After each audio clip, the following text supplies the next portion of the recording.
श्री कृष्णा श्री कृष्णा श्री कृष्णा श्री कृष्णा। गुरुर्ब्रह्मा गुरुर्विष्णु गुरुर्देवो महेश्वरः गुरु साक्षात् परं ब्रह्म तस्मै श्री गुरवे नमः। तस्मै श्री गुरवे नमः। हम लोगों को 24 घंटे में 24 घंटे जीना है। कारण चॉइस कहाँ है? देखो, न हि कश्चित् क्षणमपि जातु तिष्ठति अकर्मकृत् कार्यति हि अवशः कर्म स्वभाव प्रकृतिजैर्गुणैः। हमको किसी को भी चॉइस थोड़ी है कि हमको कुछ करना है या नहीं करना है। जो ये सोचते हैं कि हम कुछ करेंगे नहीं, वो भी बैठे बैठे या तो नाखून खाएंगे या तो टांग हिलाते रहेंगे। ये उनके लिए इतना स्वाभाविक है कि वो इसके सिवा कुछ कर ही नहीं सकते। तो यदि हमको चॉइस नहीं है तो कैसे जिए? तो सबसे पहला सिद्धांत सेवा का। सेवा करने में हमको स्वयं को कोई चॉइस नहीं देना कि मैं अमुक ही कार्य करूंगा। नॉर्मली होता है कि सेवा करनी है, क्या करना है, ऐसे करते हम जो है ना स्वामी जी की सेवा करेंगे। फिर क्या करेंगे? उनके पैर दबाएंगे, पैर दुखते हैं और उनका गला भी दुखता है।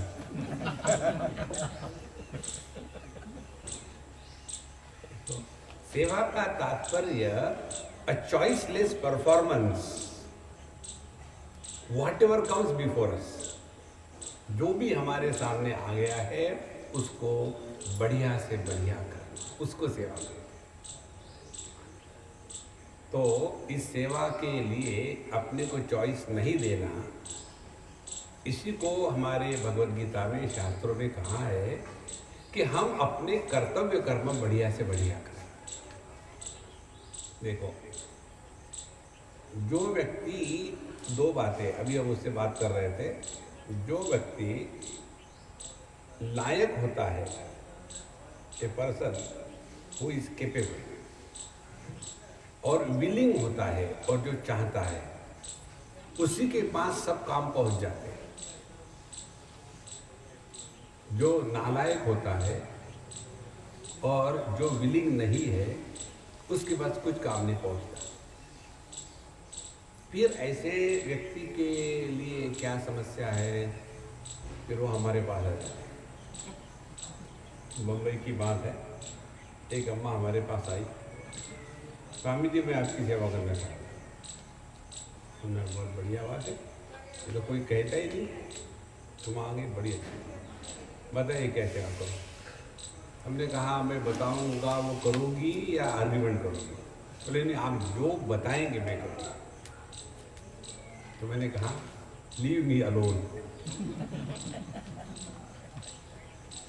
बोले ऐसा क्यों? हमें कहा देखो महारानी, सेवा करने के लिए पहले you have to be qualified. बहुत महत्वपूर्ण बात है। नहीं तो एक काम करेंगे और 10 काम तैयार कर देंगे, ये सेवा थोड़ी होती है। तो सेवक के लिए one has to be qualified, one should be capable, नहीं तो सेवा का कार्य नहीं मिलता। तो सेवा के क्षेत्र में पहले अपने आप को लायक बनाए, और लायक बनाने की टेक्निक क्या है? कर्मण्येवाधिकारस्ते मा फलेषु कदाचन। अपने आप को कोई चॉइस बन दो। Don't give any choice to yourself. जैसा काम सामने आया है बढ़िया से बढ़िया करो। और जब इस प्रकार से हम कार्य करेंगे तो धीरे धीरे अपना अंतःकरण शुद्ध होगा। 5वें अध्याय में भगवान कहते हैं योगिनः कर्म कुर्वन्ति संगम त्यक्त्वा आत्मा शुद्ध है। कर्म हो रहा है बाहर, लेकिन साफ सफाई हो रही है अंदर। तब वो सेवा हो रही है। यदि बाहर कर्म हो रहा है और अंदर में कर्म के संस्कार बन रहे हैं तो वो सेवा नहीं, वो संसार है। तो क्या करें? तो कर्म के संस्कारों को न बनने दे। कर्म के संस्कारों को नहीं बनाने देना माने क्या करना? माने बड़ी सिंपल बात है। यदि कुछ हमको करना है, हमारा कर्तव्य है और हम कर रहे हैं तो किसी और उपकार थोड़ी कर रहे हैं। It is our need. ये तो हमारे बंगाल की जैसे बात, आप बंगाल में चले जाओ तो वहाँ के लोग, बंगाली संत महात्मा, ऑफिस पे इसलिए जाते हैं कि गवर्नमेंट तनख्वाह देती है, लेकिन काम करने के लिए तो तनख्वाह देती नहीं। तो उनके लिए नियम क्या है? 10 to 5 होम टू होम। 10 बजे घर से निकलेंगे, 5 बजे घर पहुंचेंगे। Why should I waste my time for coming to the office? और मेरा घर तो अभी 2 घंटे दूर है, तो 12 बजे पहुंचेंगे और 3 बजे निकल जाएंगे और फिर काम करने के लिए ओवर टाइम। ऐसे नहीं। तो हम जब कोई कार्य करते हैं तो बढ़िया से बढ़िया करें, नो चॉइस, नंबर 1। दूसरी बात, जब हम कुछ करते हैं तो उसका प्रभाव यदि हम दुनिया में देखेंगे तो हम आपको गारंटी देते हैं आपको फ्रस्ट्रेशन आएगा। यदि हमने बच्चों को बड़ा किया इस अपेक्षा से कि बड़े होकर के बच्चे हमारी देखभाल करेंगे, बड़े होकर के वो हमारे कहने के अनुसार शादी करेंगे, बड़े होने के बाद वो अच्छे बनेंगे, तो आपने अपनी कब्र स्वयं खोद के रखी है, कूदने के लिए तैयार है। देखो, बच्चे जो होते हैं ना, वो फर्नीचर थोड़ी है,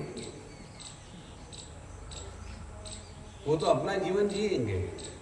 उस देह में रहने वाला जो जीव है वो माँ बाप थोड़ी पैदा करते हैं। तो फिर ये बच्चों को बड़ा करना, आप गृहस्थों को, तो उसमें समझना क्या है? समझना यही है कि हमको ये टेक्निक सीखनी है कर्मयोग की, कि जो जो हमारा कर्तव्य बढ़िया से बढ़िया करें, और जिसको कर्म के सुचारू रूप से करने में आनंद आता है उसने सेवा भी करी है और उसने कर्म योग भी किया है, और उसी का अंतःकरण शुद्ध पवित्र होगा। जब तक के अंतःकरण शुद्ध पवित्र नहीं होगा तब तक साधना हम कर रहे हैं कि अपने आप को धोखा देना है। देखो, तो कर्मण्येवाधिकारस्ते मा फलेषु कदाचन। तीसरी बात, कर्म हम जो भी कर रहे हैं हमेशा वर्तमान में ही कर सकते हैं। गए बीते कल में कुछ नहीं कर सकते, आने वाला कल कभी आता ही नहीं। तो कर्म हम कब कर सकते हैं? केवल वर्तमान में कर सकते हैं। ध्यान से सुनना। और वर्तमान में कर्म करते समय यदि हमने कर्म केवल आनंद को अभिव्यक्त करने के लिए कर रहे हैं, ये सिद्धांत रखा, तो क्या नेट होगा? हम जिंदगी में कभी दुखी नहीं होंगे। तो सबसे बड़ी सेवा क्या है? देखो, अभी हमारे महात्मा जब को मिलने को, स्वामी जी बताइए मैं आपके लिए क्या करूँ? मैंने बी हैप्पी। लगता है लोगों को ये बी हैप्पी क्या है। एक हमारे मारवाड़ी मित्र है राजस्थान के, और उनको कहा गया था, उनके साथ हम गए थे एक महात्मा की समाधि। तो जा रहे थे तो उन्होंने कहा कि स्वामी जी मुझे तो कोई काम धंधा है नहीं, पैसा वैसा बहुत है, तो मैं चाहता हूँ कुछ सेवा करूँ। बताइए मैं क्या सेवा करूँ? समाज की सेवा करूँ, आपकी सेवा करूँ। मैंने कहा यार बी हैप्पी और व्हाट मोर। तो स्वामी जी ये क्या है बी हैप्पी? आपको दूसरा कुछ आता नहीं क्या? नहीं, बस बाकी की बात बाद में करेंगे, अभी दर्शन करते हैं। दर्शन किया, और जब वापस आ रहे थे तो हम तो पहली बार गए थे वहाँ दर्शन करने के लिए। दीवार पर अंदर से लिखा हुआ था, हमेशा प्रसन्न रहना ये सबसे श्रेष्ठ ईश्वर सेवा है। तो मैंने उनको कहा आओ इधर। उनकी गर्दन ली, मैंने पकड़ी और उनका सर जो लिखा था ना उस पर ठोका, पड़े। देखो संतो, सबसे बड़ी साधना, सबसे बड़ी सेवा यही है। ब्रह्मभूत प्रसन्नात्मा, जो प्रसन्न होकर के कार्य करता है उसका अंतःकरण शुद्ध है, और जो दुखी होकर के कार्य करता है वो कर्म योग नहीं है, वो कर्म रोग है। अब हमको ये देखना है कि हम कर्म योग कर रहे हैं या कर्म रोग कर रहे हैं। This is our choice. तो सेवा में दो बातें हो गई। पहली बात, कर्तव्य करना है इस दृष्टि से करो, तो कर्तव्य पूरा करना किसी और उपकार नहीं होते। कर्तव्य नहीं करोगे तो गड़बड़ होगी। देखो, यदि आप ऑफिस पे जाते हो टाइम पर तो यू आर सपोज टू जाना ही चाहिए, उसमें कौन सी खास बात है। यदि नहीं जाओगे तो फिर पनिशमेंट मिलेगी। इसी प्रकार से सेवा करना ये अपने जीवन का कर्तव्य है। तो जो लोग जनेऊ पहनते हैं उनको मालूम है उसमें 3 धागे होते हैं। 3 धागे किस लिए होते हैं? हमने स्वयं ने अपने आप पर 3 बंधन लाद लिए हैं। जो स्वयं स्वीकृत बंधन होते हैं वो स्वातंत्र्य का रास्ता है। Self accepted discipline is freedom. अब यहाँ जो लोग स्वयं प्रेरित होके आए हैं उनको आनंद आएगा। जिनको रस्सी से बांध के लाए हैं, चलो ना यहाँ तो चलो, तो वो दुखी हो गए वहां, मैं गारंटी से बताता हूं। क्योंकि जो कार्य स्वयं प्रेरणा से होता है उसमें स्वातंत्र्य होता है। इसलिए जब हम अपने कर्तव्य कर्म करते हैं स्वयं प्रेरणा से तो दुखी होने का सवाल ही नहीं। दूसरी बात, यदि हम कर्म करते हैं आनंद को व्यक्त करने के लिए, तो जो व्यक्ति कर्म माने आनंद की अभिव्यक्ति, इस गणित को समझ लेगा वो जीवन में कभी दुखी नहीं होगा। और जो व्यक्ति जीवन में दुखी नहीं होगा वही कर्म कर सकता है। जो दुखी होकर के कर्म करता है वो व्यक्ति कभी भी आनंद का अनुभव नहीं करेगा। देखो, इसीलिए दुखी होकर के ना कुछ करो ना कुछ सुनो, प्रसन्नता से करना है। तीसरी बात, जब हम प्रसन्न रह करके कर्म करते हैं तो हम स्वाभाविक वर्तमान में रहते हैं। देखो, जब जब हम प्रसन्न है तब तक हम वर्तमान में होते हैं। ध्यान से सुनना। जैसे उदाहरण के लिए, जब आप वर्तमान में रहते हो उस समय यू आर नोबडी, क्योंकि जो somebody है वो somebody कौन है? Somebody is nothing but the burden of the total past. इसीलिए ये अपने आप को प्रसन्न रखना, प्रसन्न रख करके प्रसन्नता को प्रकट करने के लिए कर्म करना। और हम कर्म इसलिए कर रहे हैं कि अंतःकरण शुद्ध होवे। अंतःकरण की शुद्धि है प्रसन्नता।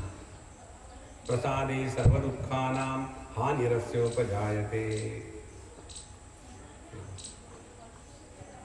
और ये प्रसन्न रहना अपने हाथ में है। देखो, दुख का आना हम किसी और को बता सकते हैं। जैसे गर्मी आई तो हम बता सकते हैं कि देखो धर्मेंद्र भाई फैन शूट नहीं कर रहे, पता नहीं स्वामी जी को गर्मी होती नहीं क्या, उनको बैठा दिया, अपना उनका तो फैन ऑन कर दिया है और हमको नहीं किया है ऑन। दुख आया है, गर्मी है, लेकिन दुखी होना न होना आपके हाथ में। Give it A try. आप तो यहाँ के कमरों में एसी नहीं है ना? हाँ, हमारे कमरे में एसी है। हम डायरेक्टली एसी में से निकले हैं 16 डिग्री सेंटीग्रेड से, और 60 डिग्री सेंटीग्रेड में आके कूदे हैं। Choice is ours. देखो संतो, इसीलिए ये बहुत बड़ी साधना है, बहुत बड़ी सेवा है। बिल्कुल प्रसन्न रहो। तो जब प्रसन्न रहते हैं तो हम कुछ भी नहीं होते। When we are nobody, we are happy. When we are happy, we are nobody. Rajni भाई एक ये तैयार करना टी शर्ट, हाँ बढ़िया करना, उसके पीछे लिख देना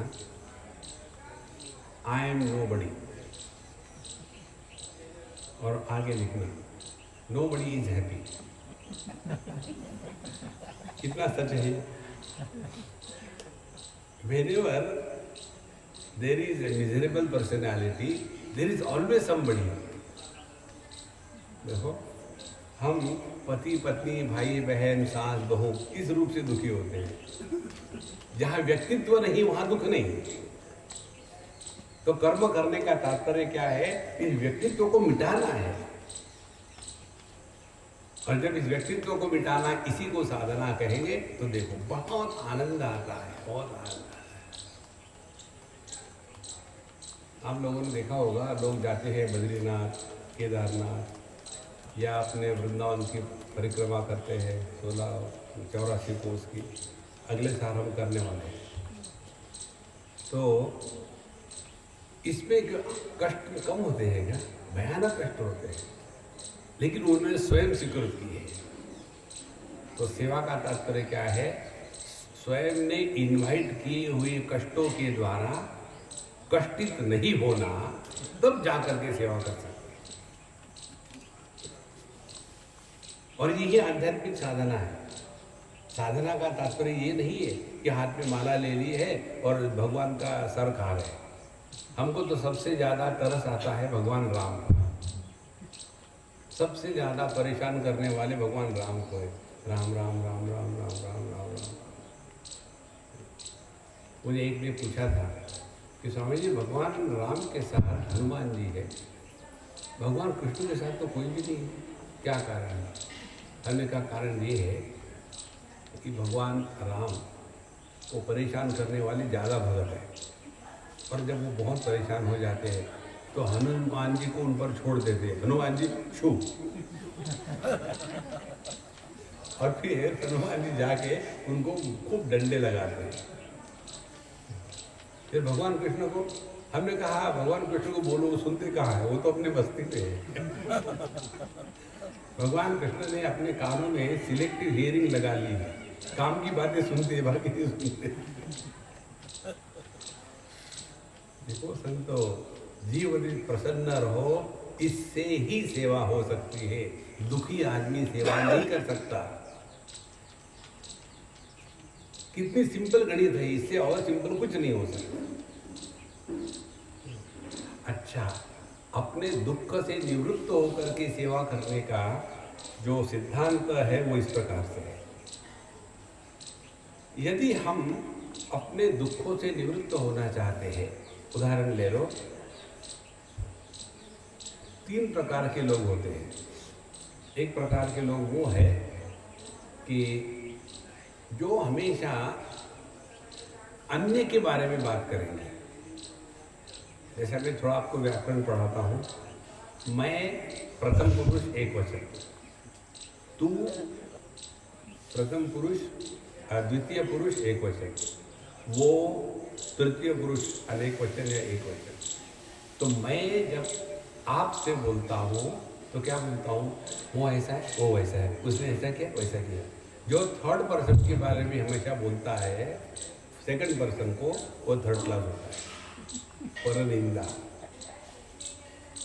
दूसरे प्रकार के लोग हमेशा अपने ही बारे में बोलेंगे, मैं ये हूँ, मैंने ऐसा किया, मैंने वैसा किया, मैं ICICI बैंक में अकाउंट खोल दिया। हो गए। अब तीसरे साधु संत तो हमेशा जो सामने वाला है उसके बारे में पूछते हैं, आप कैसे हैं, आपका स्वास्थ्य कैसा है, आपकी साधना कैसी चल रही है, आपका मन कैसा है। ध्यान से सुनना, जब हम अन्य के बारे में बोलते हैं तो वर्तमान में नहीं रहते, क्योंकि कोई घटना लेकर के बोल रहे हैं तो उसमें भूतकाल में चले गए। यदि हम अपने ही बारे में बोलते हैं, हम अपने बारे में केवल भूतकाल के संबंध से ही बोल सकते हैं। मैंने ये किया, मैंने वो किया, मैं ऐसा हूँ, मैं वैसा हूँ, मैंने ये प्लान किया है, मैं वहाँ जाऊँगा। और ध्यान से सुनना, और जब हम अपने सामने जो है उसके बारे में बोलते हैं तो क्या बोलते हैं? आप कैसे हैं, आपका स्वास्थ्य कैसा है? तो अपने आप हम वर्तमान में आ गए। तो अपने दुख के निवृत्ति के लिए इससे बढ़कर के कोई साधना नहीं है कि अन्य की दुख निवृत्ति की सेवा करो। जब दुखी व्यक्ति के दुख निवृत्ति में लग जाओ तो आदमी अपने दुख अपने आप भूल जाता है, उसमें कुछ करना थोड़ी पड़ता है। आप देखो साधु संतों के जीवन में क्या कम कष्ट होते हैं, दुनिया भर के कष्ट होते हैं, लेकिन वो अपने कष्टों की बात किसी के सामने नहीं कहते, तभी तो वो साधु संत है। देखो हमने एक बार कहीं बताया था, कल्पना करो एक व्यक्ति हमारे पास आया और हमने उसको दो प्रकार से जवाब दिया, तो कौन से जवाब में हम महात्मा होंगे और कौन से जवाब में हम छोटे आत्मा होंगे, ये जानते हो। देखो एक पति हमारे पास आया और हमको कहता है, स्वामी जी मैं तो अपने पत्नी से ऐसा तंग आ गया हूँ, क्या करूँ समझ में नहीं आता, ऐसे लगता है घर से भाग जाऊँ, लेकिन भाग भी नहीं सकता, वो खाना बहुत अच्छा बनाती है, बाहर खाना भी ठीक नहीं, मैं तो बहुत तंग आ गया हूँ, पता नहीं क्या करूँ, उसको कोई समझाए लेकिन वो समझते हैं। अब मैं उसको बताता हूँ, देखो तुम कौन हो, पति हो। पति यह प्रॉपर नाउन नहीं है, it is a common noun. Husband is a common noun. राष्ट्रपति, छत्रपति, गणपति ये कॉमन नाउन है। इसीलिए पति दुखी है ये तो सर्वसामान्य बात है। कौन सा पति सिर्फ सुखी था या सुखी है? जहाँ भगवान राम को पत्नी ने परेशान किया, तुमको छोड़ेंगे? तो यदि तुम दुखी हो तो तुम असली पति हो, दुखी नहीं हो तो नकली हो। तो क्या स्वामी जी हर एक आदमी दुखी होता है, हर एक पति है? हमारे पास आज तक ऐसा कोई पति नहीं आया कि ये कोई स्पेसिस है ही नहीं दुनिया में हैप्पी हस्बैंड, इम्पॉसिबल। अच्छा स्वामी जी तो मैं अकेला दुखी नहीं हूँ? नहीं, तुम अकेले सभी दुखी होते हैं। अच्छा फिर क्या है? जो सबके लिए सामान्य होता है वो समस्या थोड़ी होती है। देखो सबके नाक के ऊपर में आंखें हैं तो समस्या थोड़ी है। किसी की आंख कान के ऊपर होती तो समस्या होती। अब इसको चश्मा कैसे लगाए?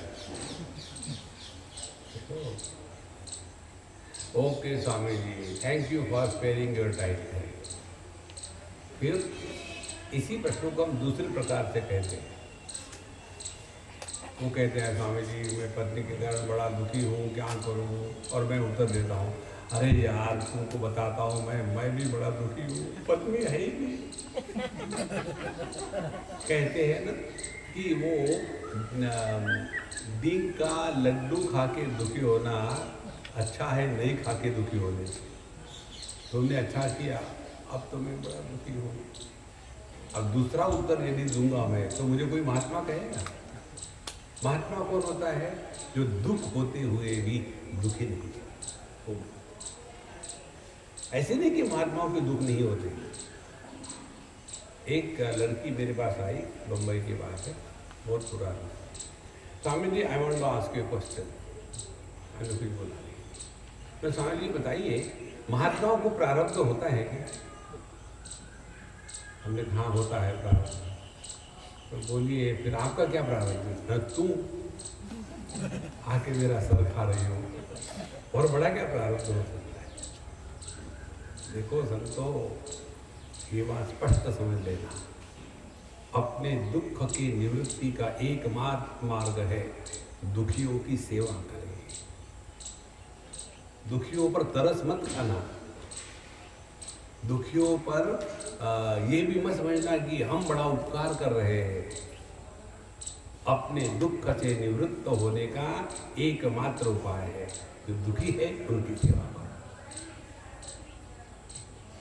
एक लड़की है, मुझे एक बार बता रहे थे, बहुत दुखी हूँ स्वामी जी मैं, मुझे आप कुछ बताइए मैं क्या करूँ, कौन सा जप करूँ जिसके द्वारा मेरा दुख नष्ट होगा। हमने कहा तुम जप करोगे तो और दुखी हो जाओगे, जब बिल्कुल मत करो। जब उनके लिए होता है कि जो किसी की बात मानते नहीं, उनको बिजी रखने के लिए महात्मा लोग जप करने को बोल देते। इसीलिए कहते हैं ना कि भगवान के नाम से अपनी रक्षा होती है, लेकिन किसकी रक्षा होती है नहीं बताते। मंत्र का उपदेश करने के बाद महात्माओं की रक्षा भक्तों से होती है। नहीं तो ये भगत लोग आकर के महात्माओं का सर खा जाते हैं। वो चाहते हैं कि दुनिया उनके कहने के अनुसार चले। तो क्या करें, हमने कहा देखो मैं जब किसी से बात करता हूँ तो दो सिद्धांत तो होते हैं, नो डिस्कशन नो आर्ग्यूमेंट। तैयार हो गया? फिर मैंने कहा कि देखो अपने यहाँ मातर में ऐसी ऐसी सेवा होती है, तो वहाँ जाओ एज एन एवरेज पर्सन, जा कर के वो जो काम बताएंगे वो करो। ये मत पूछना क्यों कैसे क्या, शुरू हो जाए।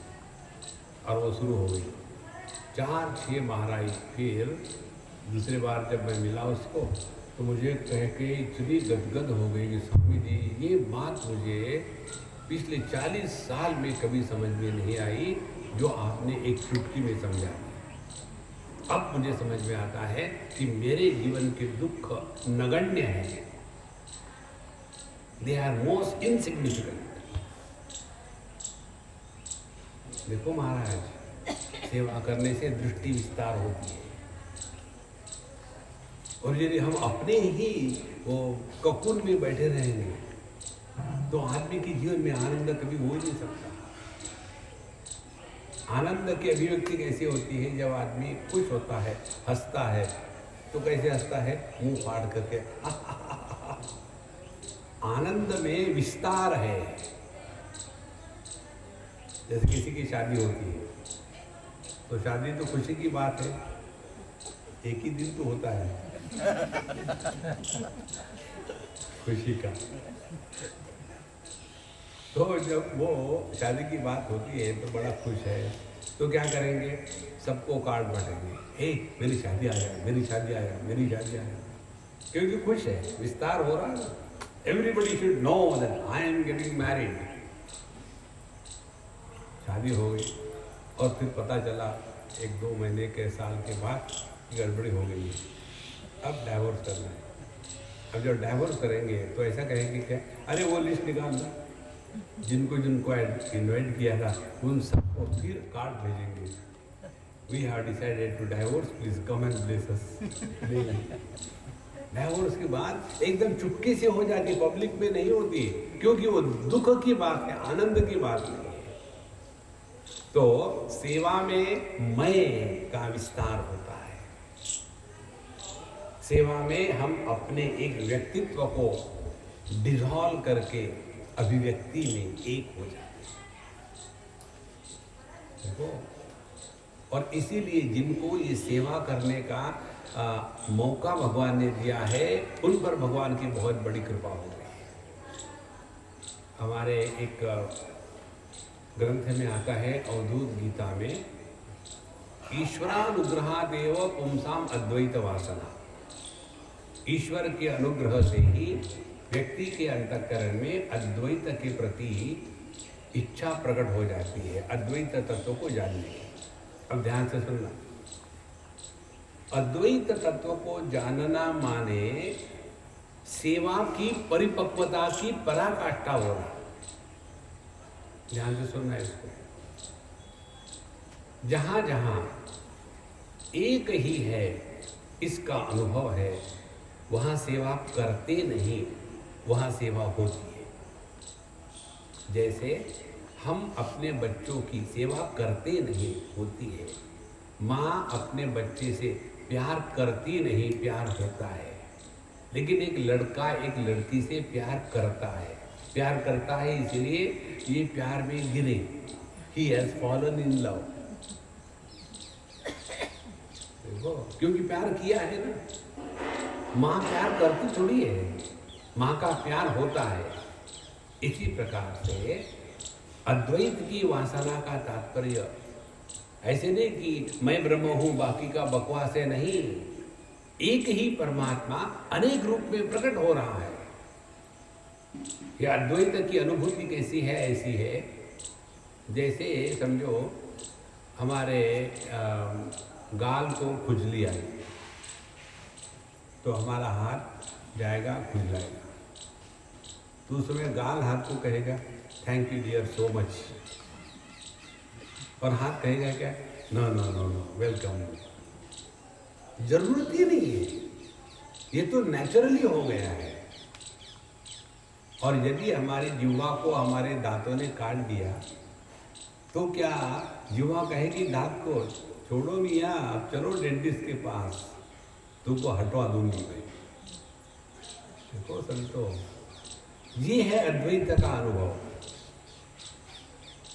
तो इस अद्वैत की अनुभूति में रहने की और जो रहते हैं उसकी अभिव्यक्ति होती है सेवा भाव। तो जैसे हम अपने गाल को खुजलाते हैं तो वो सेवा थोड़ी कर रहे हैं, ये तो स्वाभाविक है।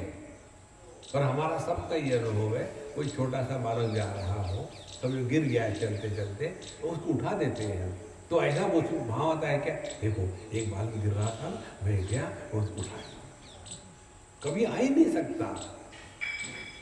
इसीलिए पहले ट्रेनिंग के तौर पर सेवा करना सीखना पड़ता है, बाद में सेवा अपना स्वभाव बन जाता है। मैं सेवक सचराचर रूप स्वामी भगवान। यह जो भाव हृदय में प्रकट होने लगेगा तब देखेंगे आप, यह सेवा इतनी सुंदर बात है। अच्छा, अब ये बात समझ में आ गई तो अगली बात आती है, ये सेवा हम किस बात की करें, कैसी करें, इसके बारे में हम अपना अनुभव आपको बताते हैं। बहुत पुरानी बात है। उस समय हम अध्ययन करते थे गीता का, उपनिषद का, संस्कृत का, बहुत पुराना। तो जैसे अपने धर्मेंद्र भाई इतना बढ़िया भगवान का नाम गाते हैं, हमको भी खुजली हो गई, हम भी गाएंगे। हमने भी अपना हारमोनियम ले लिया। हमको तो हारमोनियम से एक ही बात याद आती है, हमें तो लूट लिया, हमें तो कुछ नहीं याद। तो हमने सोचा हम भी गाएंगे और बड़ा प्रयत्न किया, लेकिन कोई भी ट्यून हमको याद ही नहीं रहती। जब कोई गाता है तो समझ में आ जाता है, इंडिपेंडेंटली आता ही नहीं। बहुत ट्राई किया और इतना दुखी होता था मैं कि पता नहीं क्यों मैं नहीं भजन गा सकता, नहीं मैं गा सकता, बहुत दुखी। और एक दिन भगवान राम के मंदिर में था, वहाँ बैठे बैठे यही मन में आ रहा है कि भगवान जैसे हनुमान जी गाते थे, नाचते थे आपके भजन में, मैं क्यों नहीं गा सकता? आपने ऐसा क्यों मुझे बनाया? उस समय इतना सुंदर विचार हृदय में प्रकट हुआ। वो ये विचार है कि तुमसे क्या सेवा करवानी है ये मालिक जानता है। तुमको जिस कार्य के लिए बनाया है वो कार्य तुम करो। देखो, बहुत सिंपल बात है। अब हमको गाना नहीं आता तो जरूर है कि गा कर ही लोगों को परेशान करें। ये जो कवि होते हैं ना, कवि पकड़ पकड़ के लोगों को परेशान करते हैं। तो आए हमें जी बैठिए, एक सज्जन से हमारे कठोपनिषद के क्लास में आते थे। क्लास के बाद जो बताया वो सब कविता में लिखते थे और फिर मेरे कमरे में आते थे। पहली बार मैंने उनको आने दिया तो स्वामी जी आज का जो लेक्चर था ना उसको मैंने ऐसा लिखा है। क्या लिखा है? और फिर वो हमारा लेक्चर इंग्लिश में होता था, वो कविता हिंदी में करते थे। जिनको एक बार कविता की डिलीवरी शुरू हो गई ना तो एक नहीं होती, वो लीटर होते हैं पिग्स के जैसे, एक के बाद कविता प्रसूत होती है, लिख दी जाती है। कविता प्रसूति केंद्र। इसीलिए संतो सेवा हमको क्या करनी है ये प्रभु निर्णय लेगा, उसके अनुसार हमारे सामने कर्म आ जाते हैं। और ये सब करते समय ध्यान एक ही बात का रखना है कि ये सब करते समय ये अपनी आवश्यकता है और इसके द्वारा अंतःकरण शुद्ध हो रहा कि नहीं। तो राग द्वेष को मिटाने के लिए कर्म या सेवा करते हैं। वेदांत कहता है कर्माणि चित्त शुद्ध्यर्थम एकाग्र्यार्थम उपासना। तो सेवा माने कर्म, उपासना माने स्मरण, मोक्षार्थम ब्रह्म विज्ञानम, साधना माने अपने स्वरूप को पकड़ लेना कि अपना स्वरूप क्या है। ये तीन बातें जीवन में होती है। तो अंतःकरण की शुद्धि माने अपने अंतःकरण से राग द्वेष को हटाना। अंतःकरण की शुद्धि माने मरने को फुर्सत नहीं मिलनी चाहिए। एक जगह हमने 7 दिन तक बोले थे विषय था चुस्त रहो, व्यस्त रहो, स्वस्थ रहो, मस्त रहो। व्यस्त कौन रहेगा? बीमार आदमी जहाँ भी जाए। हाँ, गुप्ता जी कैसे हो? क्या बताओ यार, आज सुबह जब उठाना में ऐसी पैर में मोच आ गई और फिर जो दर्द होने लग गया। बस उसको अपनी दर्द भरी दास्तां सुनाने के सिवा दूसरा विषय ही नहीं है। सेवा करने वाले व्यक्ति ने अपने जीवन के दुख किसी के सामने नहीं निकालने चाहिए, तब सेवा कर सकता है। यदि मुझे किसी की सेवा करनी है, जैसे मुझे धर्मेंद्र भाई ने कहा स्वामी जी प्यास लगी है, पिलाओगे? हाँ हाँ पिलाऊंगा। देखो धर्मेंद्र भाई क्या हो गया, आज सुबह जब मैं उठा तो मेरे बैक में ऐसा पेन हो गया, excruciating pen, I don't know. वो उसके बाद वो कहेगा कि पानी लाओ करके।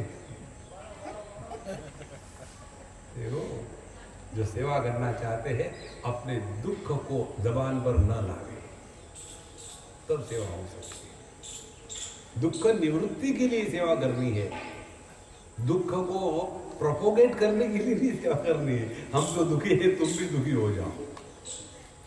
देखो, तो कर्माणि चित्त शुद्ध्यर्थम। और जो शुद्ध अंतःकरण होता है, भगवान शंकराचार्य एक जगह लिखते हैं, जो शुद्ध अंतःकरण होता है वहाँ तत्व जिज्ञासा प्रकट हो जाती है। जैसे जो साफ सुथरा दर्पण है उसमें अपना प्रतिबिंब एकदम स्पष्ट अनुभव होता है। यदि दर्पण के ऊपर में यदि मिट्टी चढ़ी हो, दर्पण यदि अनस्टेडी हो, तो हमारा जो प्रतिबिंब है वो ठीक से थोड़ी दिखेगा। इसी प्रकार से जो अंतःकरण विक्षिप्त है, मूड है, एजिटेटेड है, ऑब्सेस्ड है, ऐसे अंतःकरण में तत्व जिज्ञासा नहीं होती। तो हमने जो पहले बार बताया था कि सेवा अपने साधना के रूप में करनी है, कि सेवा यही साधना है। देखो, हम जो हाथ में माला लेकर के भगवान का नाम लेते, किस लिए लेते हैं? हम साधना कर रहे हैं। क्या साधना करें? हमारे गुरु महाराज ने बताया है कि ये मंत्र जो है ना, इसका तुम जप किया करो। यदि हम गुरु महाराज के शब्दों पर विश्वास रखते हैं, श्रद्धा रखते हैं और उन्होंने जैसे बताया है वैसे करते हैं, तो निश्चित रूप से हमारी साधना योग्य दिशा में होगी। और क्या योग्य दिशा होगी? अंतःकरण एकाग्र हो जाएगा। लेकिन यदि हमको जैसे बताया वैसे नहीं किया, अपने मर्जी से किया,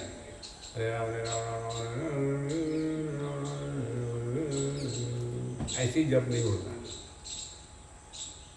इसलिए सेवा के द्वारा अंतःकरण शुद्ध, अंतःकरण की शुद्धि माने राग द्वेष का अभाव, राग द्वेष का अभाव माने हमेशा उत्साह, हमेशा उत्साह माने हमेशा प्रसन्न, और हमेशा प्रसन्न माने अपने माध्यम से प्रभु प्रकट हो रहे हैं। ब्रह्मभूत प्रसन्नात्मा, जो प्रसन्न है वही परमात्मा के बारे में सोच सकता है। जो दुखी है वो दुख के बारे में सोचेगा और परमात्मा के बारे में कभी नहीं सोचेगा। देखो, यहाँ इतने सारे लोग आते हैं बीमार होकर के, यहाँ आते हैं। आते समय वो किस लिए आते हैं? दर्शन के लिए थोड़ी आते हैं। वो अपने रोग के निवारण के लिए आते हैं, अपने दुख के निवारण के लिए आते हैं। जो दुखी है वो कभी भगवान के बारे में सोच ही नहीं सकता। समझो जाएगा भी मंदिर में तो क्या कहेगा, भगवान मेरे दुख की निवृत्ति करो। माने आप कारण बनो और दुख की निवृत्ति ये साध्य हो गया है। होना क्या चाहिए, अपना जो जीवन है ये साधन है और परमात्मा ये साध्य है। तो सेवा में यह गणित ठीक बैठ जाता है, क्योंकि इसके द्वारा अंतःकरण शुद्ध हो रहा है। और इसलिए हमको कर्म करते समय इन सब चीज़ों का ध्यान रखेंगे तो धीरे धीरे धीरे सेवा होना शुरू हो जाता है।